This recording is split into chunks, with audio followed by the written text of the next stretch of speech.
Welcome, everybody, to Dead Talk Live. And tonight we have director William Brent Bell, whose latest movie, Orphan First Kill, is now streaming on Paramount Plus. It just came out several weeks ago, premiered August 19th to be exact. Yep. Brent, thank you so much for being on our show. Congratulations on the huge success of the film. First off, how you doing tonight? I'm good. Thank you for having me on, man. It's great Um, to have you back. And just like we were been a saying, bit. yeah, it's been a bit. It's been almost a year and a half. It doesn't seem that long. So let's get down to this amazing Yes. film. As we were talking a little bit before we went live, tackling a sequel, it could be a slippery slope, especially in horror.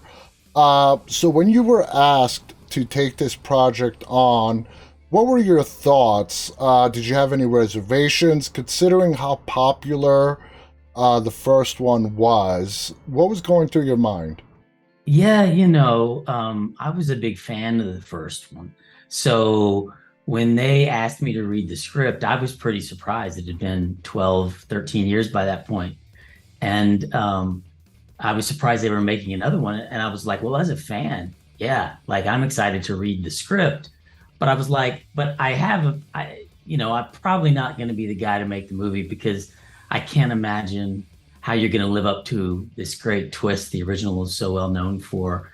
And then I was like, and I don't really know where you start trying to like find a new Isabel Furman to play Esther, you know? Hmm. And then I read the script and I was like, whoa, this is not what I expected, you know? And and then it became like, okay, now what do we do about Esther, you know? Exactly. And and actually it was Isabel who reached out to me.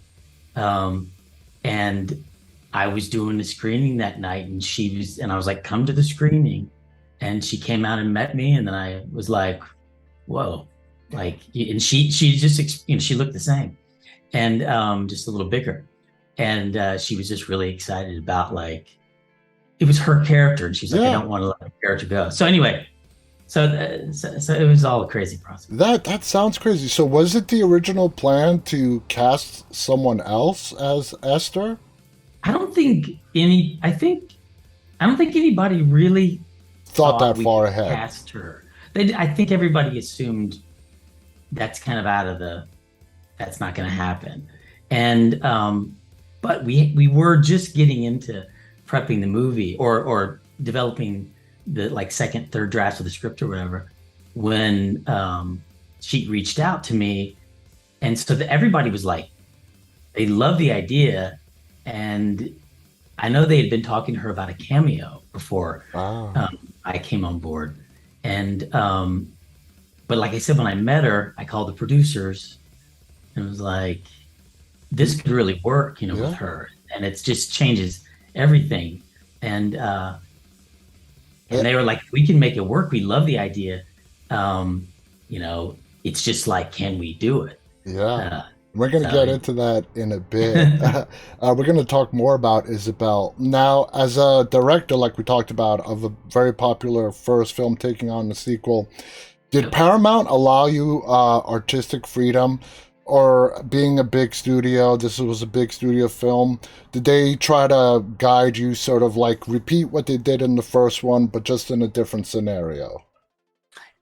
Nobody ever got specific with me in respect to how I was approaching directing the movie. And then as far as developing the script, you know, the first half or more very, you know, it was on purpose that it kind of Hmm. felt similar to the first movie in some ways. We wanted it to feel different, but at the same time familiar, and almost to where it might lead you down the path that this is just going to be another, Yeah, same thing as the first time, sort of. but it's not. And It's no, completely different. and the writer, like Alex Mace, who created this sort of all with David Leslie Johnson McKittrick, um, they cracked the kind of angle of this movie. Hmm. And then David Cogshaw, the wrote the screenwriter, really came in with this fresh kind of fun energy to the story. So so we were making this movie also like right at the height of COVID. One of the first kind of movies out of the gate. There was no vaccine. There was nothing. Wow. So the fact that we were making it, the fact that we were making it with Isabel, like everybody was just trying to make the best movie we possibly could. So nobody was trying to control or anything like that. Yeah. It was just we were Just all try to, shooting for the thing. yeah, just try to do the best that you can under the very hard conditions of COVID. And I thought this was probably shot during the end of COVID because, I mean, everything was so beautifully put together. Now let's talk about Isabel. Now, people, Yes. well, first off, let's talk about, we're not going to give away any spoilers, but as lifelong horror fans like we are, Yeah. and you were reading this script, did you see that plot twist coming in this one? Because the producer who spoke to me before hinted that there was something, but she didn't want to say too much, which was good. Yeah, So it was on my radar that okay, they're going to try to do something, and then it totally blindsided me. me I don't too. know. Yeah, I don't know if it was because I was so into the script and forgot that I was looking for a twist, or I just wasn't looking for that twist. I, And it's you it's don't see it carried coming. through to audience.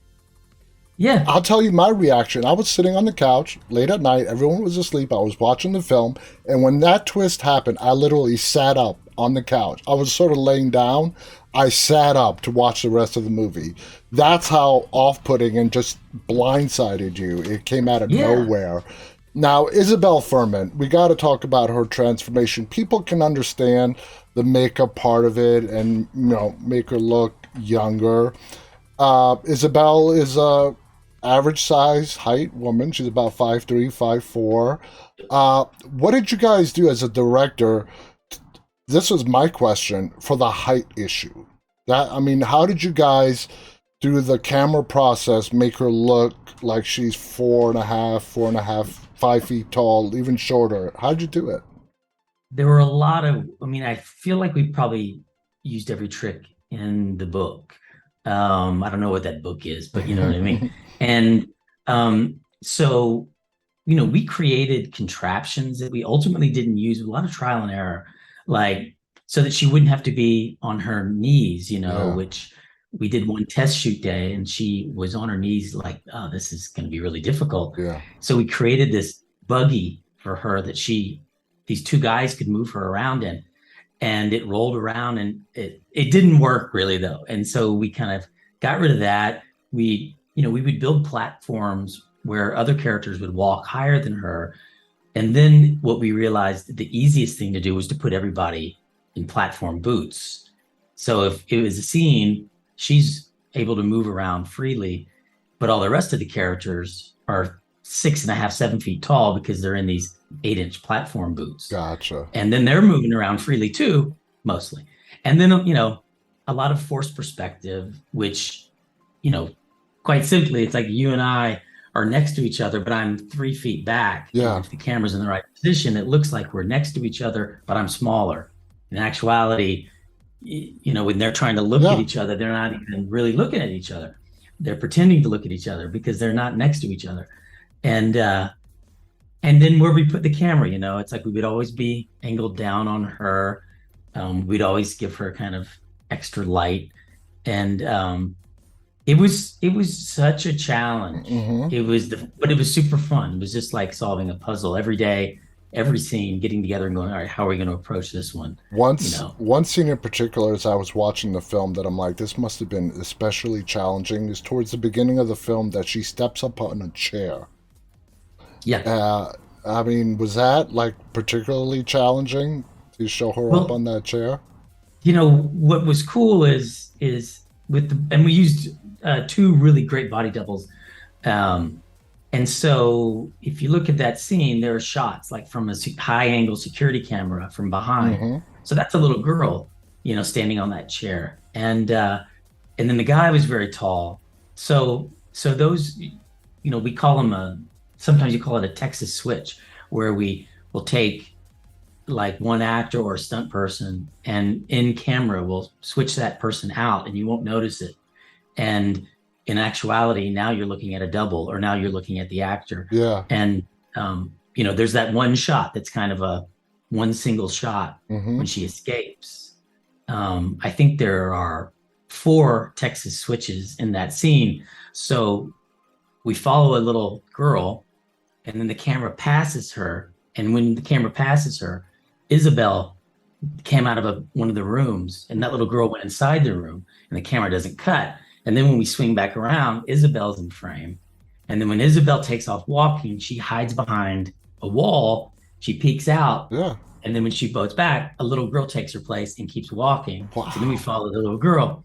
And then we did it again to get her into the elevator. And so we did that several times in the movie. And it's a really fun, effective Yeah. technique, because you're like, oh wait, that's her walking. There's no camera cut really. I'm a So huge fan of the long shot. I don't know. I've been for a while. It adds something to the film when there is just one continuous scene. I had no idea you guys did that in one continual roll. I mean, to me, that yeah, seems like you guys wanted a really hard day that day, but you pulled it off great. it was a crazy day. And I don't think a lot of the crew were ready for it, because it wasn't just the switching of her in the same shot and doing it all in, like, these big long takes, but all the doors had to open up Yeah. exactly on time, and the elevators. So you had crew members on every single door timing it all out to make sure that it was timed where she swiped it. And it was crazy. It was one of the, I mean, it was super fun. And when we were done, everybody was worn out and kind of all, half pissed off and half like, that was why we make movies, like that that was was so rewarding. fun. Yeah. Yeah, yeah. Being a fan of the first one, when you started filming and Isabel got into character, what were your feelings? Were you like, impressed, blown away on how she quickly got back into that character? It was incredible because she kind of tweaked her voice a little. She, worked with the same acting coach for her voice, for her Mm-hmm. accent, Mm-hmm. that she worked with on the original film when she was 10 years old. And seeing, that, I think probably the thing that makes the movie work really, I mean, it always starts with the script. In this case, it couldn't be more true, because remember, the twist isn't just like an aha moment that now it answers the question to the whole movie. It changes the whole, It's the like, whole, complexion of the movie for the last. the second and third So it's act. so it, it's a shift, Mm-hmm. as much as it's a twist. So that was so important in changing the tone of this movie. And with her, not I mean, never did she have any kind of worry about walking around dressed like herself at 10, with two or three body doubles running around that were, a foot shorter than her. And she could have so easily felt like, what am I doing? Like, am Yeah. I crazy for doing this? And then the other actors too. But because she completely, was 100% all in, it just made everybody on the crew, in the cast, just kind of like, yeah, like, this is totally She's got it. believable. Yeah, she's got But it. it was, yeah, because if she's not worried, we're not worried. She was off in the corner of the set, like, crying before a take because she wants to go home, because it was a huge mistake to do this. She put herself out there to do it. Wow. It would have been a nightmare. Oh yeah. And Oh then when yeah. she saw the first cut of the movie, like, if she would have called me, or she would have not returned my phone calls after that. It, but she absolutely loved it. So it was, she kind of set the tone for Hmm. everything, and she was also the most important critic, to the movie, to me. Let's switch over to Julia Stiles. I am a huge fan of Julia and have been for a long time. I think she's an amazing actress. First off, what was it like working with Julia? I expected her, when I first talked to her, she's such a serious actor, right? She's such an accomplished actor. Hmm. Um, I was pretty frightened, I guess, maybe is what you'd say. And worried about if I changed something, and she was just like, nothing bothered her at all. She was so cool about everything. we were shooting in the dead of winter in Winnipeg. Sometimes it was negative 15 degrees. We were shooting nights. She's covered in blood, you know, but she's so believable, Mm-hmm. in what she does. So she has a show called Riviera that I watched a couple of years ago, and it's kind of like a dynasty kind of show Mm-hmm. set in Europe. But she's so grounded that it makes this kind of silly world feel believable. And she brought the kind of same thing to this. And she told me at the beginning, she's like, Brent, please don't make me look like a giant in this movie. And I was like, no, you're not going to look like a giant. Um, and the fact that she just was able to have so much fun with Isabel and with Matthew Finland, who played her son, Yeah, like they all just had such a great time under such tricky circumstances. absolutely. But Let's. I think it made such a difference having her, because she took what can be a pretty silly concept in some ways and just made it feel believable to me. Absolutely. Now let's talk about her character, Trisha. Trisha could have been played a variety of different ways. Now, when Julia got cast, did you guys did you sort of sit back and listen to how she envisioned Trisha to be, and you both got on the same page, vice versa? How did those conversations happen? I mean, I feel like, sometimes they'll say 80% of directing is casting. Hmm. But if I'm casting somebody, it's like I'm kind of leaning into what they bring naturally, Yeah. It's like her comic timing, her sense of seriousness, like all those things. She has incredible instincts. And so we just wanted the character to be believable.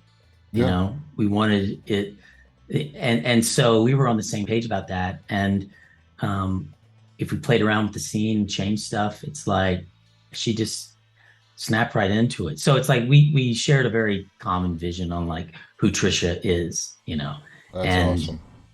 which made it so much easier. Now, this is a prequel. Now, so we Yeah, see Esther making some mistakes yeah, in the movie. Was that important, both in the script and in the film, to show us that by the time she reaches the first movie that we saw many years ago, she did go through a learning process on manipulating people and how to con yep. the system?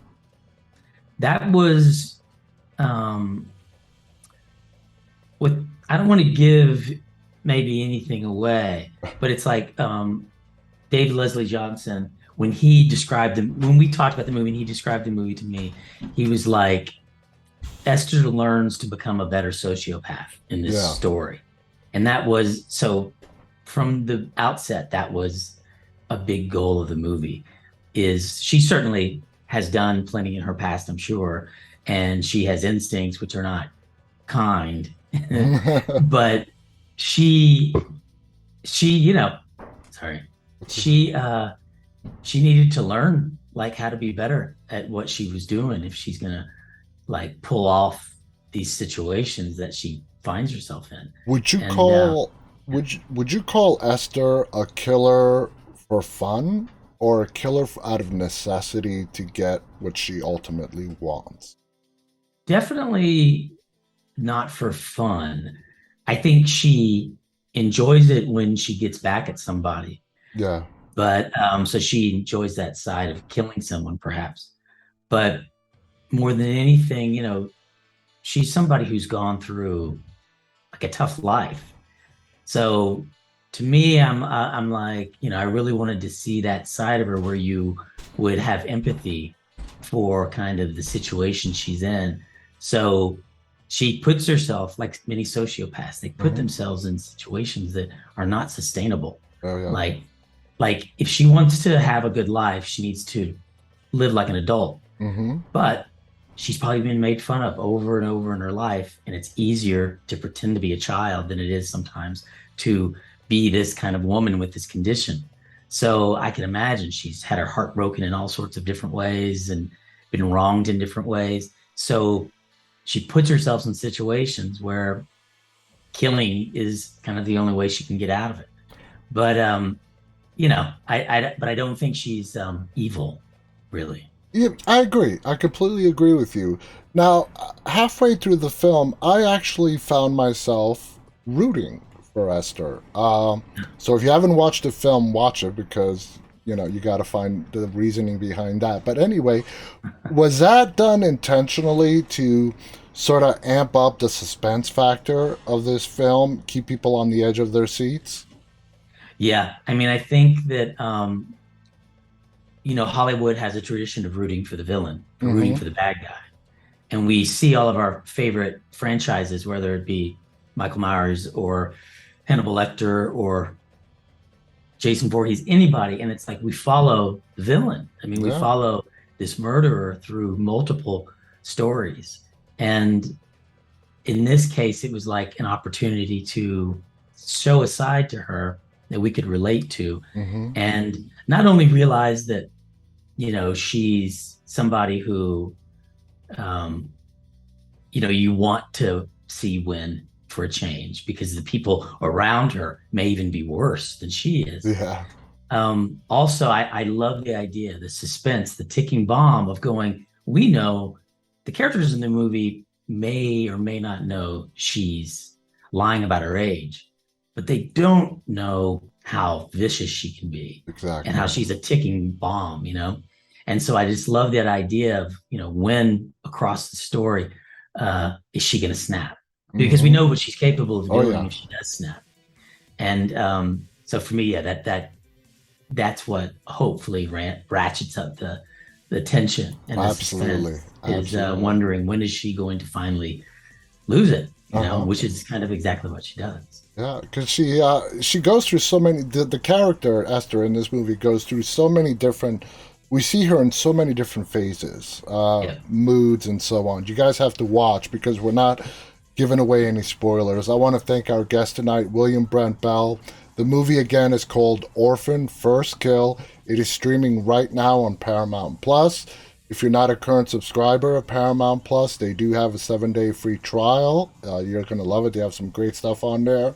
Make sure to check out this movie. You're absolutely going to love it, especially if you like the first one. Like I told Brent before the interview, this is as good, if not better, than the original. And that is not something you say very often, especially in the horror genre. Brent, I want to thank you so much for coming on here. Any final thoughts you want to share before we go?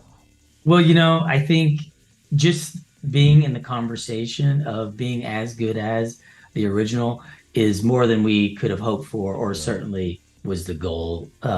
So it's great to hear that. So I appreciate that. Absolutely. You did a fantastic job. Thank you to Brilliant Brent Thanks. Bell. Thank you to our audience, those who are tuning in live, and those who will be watching this later on. Again, the movie Orphan First Kill, streaming now on Paramount Plus. Until next time, on behalf of Brent and myself, stay safe and stay walking, everybody. Good night.